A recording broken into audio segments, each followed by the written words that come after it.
Bom dia, queridos e queridas que assistem o canal Fonte de Vida.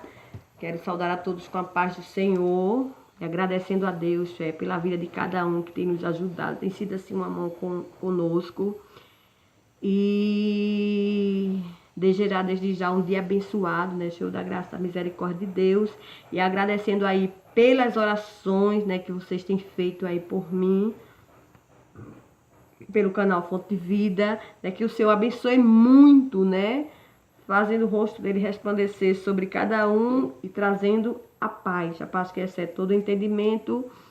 E como está escrito em Isaías 41, não sei se é 41:13, que diz assim: ainda antes que houvesse dia, eu sou, e ninguém há que possa escapar das minhas mãos, operando eu, quem impedirá? Então, eu creio muito nessa palavra, eu creio muito, né, que operando Deus, quem pode impedir, né? Ninguém pode impedir o trabalhar do Senhor na minha e na sua vida. E dando continuidade ao estudo, a epístola aos Romanos, né? Demos a primeira, a segunda aula, estamos dando a terceira aula. A segunda aula nós aprendemos sobre o destinatário do livro de Romanos, que foi escrito para os crentes ali de Roma. Aprendemos sobre o ano que foi escrito o livro de Romanos, que foi no ano de 56 e 57 depois de Cristo, e aprendemos que o livro de Romanos, o próprio autor foi Paulo. Paulo foi o próprio autor do livro de Romanos, né? E a gente aprendeu que o amanuense, que era Técio, ele apenas escrevia, ele ditava, não usava ali a canetinha, né, isso para escrever, mas o próprio Paulo, ele falava, né, aquilo que o Senhor mandava ele falar pelo Espírito Santo, e ele falava, e que a carta, ela chegou aos romanos primeiro do que Paulo, porque Paulo enviou a carta, depois de muitos anos foi que Paulo foi para ser julgado lá em Roma, né, por César, que na época, acho que parece que ele, eu não sei se parece que ele era o governador, né, daquela época. E já dando continuidade ao ensino, a forma literária, vamos aprender hoje forma literária, conteúdo e propósito. Talvez o propósito do livro de Romanos, a gente não vai dar tempo hoje, mas o que o Senhor ele nos ajudar, nós vamos dar para a glória e honra do nome do Senhor. Forma literária. A Epístola de Paulo aos Romanos segue o modelo de outros documentos do primeiro século da era cristã. O esboço obedece à ordem desse tipo de documento, tendo sempre uma saudação e uma oração. O livro de Paulo, ele tem sempre, o Romanos, ele tem sempre uma oração, ele tem sempre uma saudação. E vamos ler aqui alguns versículos. Aqui o primeiro que diz assim: Paulo, servo de Jesus Cristo, chamado para apóstolo, separado para o Evangelho de Cristo, o Evangelho de Deus. A todos os que estáis em Roma, amados de Deus, chamados santos, graça e paz de Deus, nosso Pai, e do Senhor Jesus Cristo. Aqui Paulo, ele saudando aí os irmãos de Roma, né, com a graça e com a paz do Senhor Jesus. E o 8 ele diz assim: primeiramente dou graças ao Pai, ao meu Deus, por Jesus Cristo, acerca de vós todos, porque em todo o mundo é anunciada a vossa fé, né? Paulo aí agradecendo a Deus pelo uma oração, né? Agradecendo a Deus pelo Filho Jesus ter sido enviado, né? Isso para a salvação, quando a Bíblia diz que Deus enviou o seu Filho ao mundo, né, para que todo aquele que crê não pereça, mas tenha a vida eterna. Também, certa vez, não sei se foi o livro de Paulo, que diz assim: Deus amou de tal maneira que enviou o seu único filho, unigênito, né, para que todo que crê não pereça, mas tenha a vida eterna. É isso? E Paulo aí agradecendo, né, a fé, porque em todo mundo é anunciada a vossa fé, né, o testemunho dos irmãos, né, que criam na fé do unigênito Filho de Deus. E Paulo agradecendo a Deus, né, pelo trabalhar de Deus, enviando o seu Filho, salvando vidas, e ele vendo a fé daquelas pessoas e vendo que as pessoas estavam crescendo na fé e no conhecimento da graça do Senhor.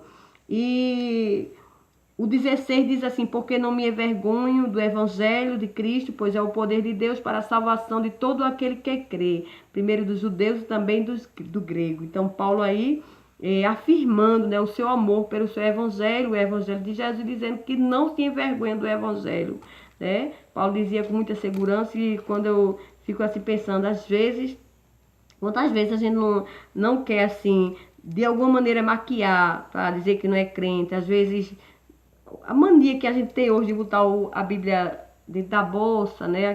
Quando é bom a gente andar, eu gosto de andar com a Bíblia na mão mesmo, gente, feito o povo de antigamente mesmo.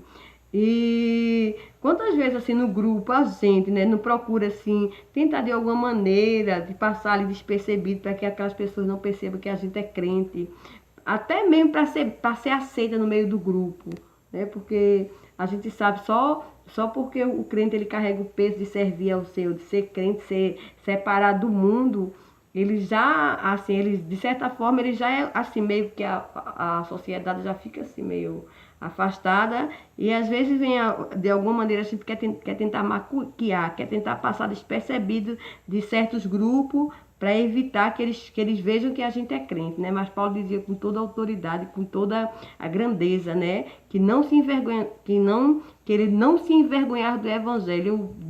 Eu digo para vocês que é a coisa melhor da minha vida e que eu tenho muita alegria no meu coração e que isso nunca ninguém vai tirar de mim, a alegria de servir, a alegria de ser crente.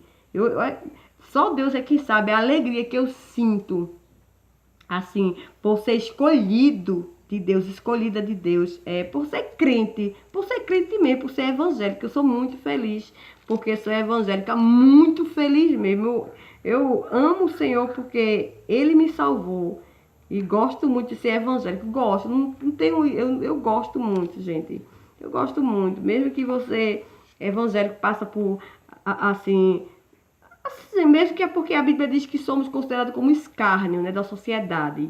Somos como que não tem nada, possuindo tudo. Mas eu amo, na verdade, eu amo de verdade ser evangélico. Gosto muito de ser evangélico.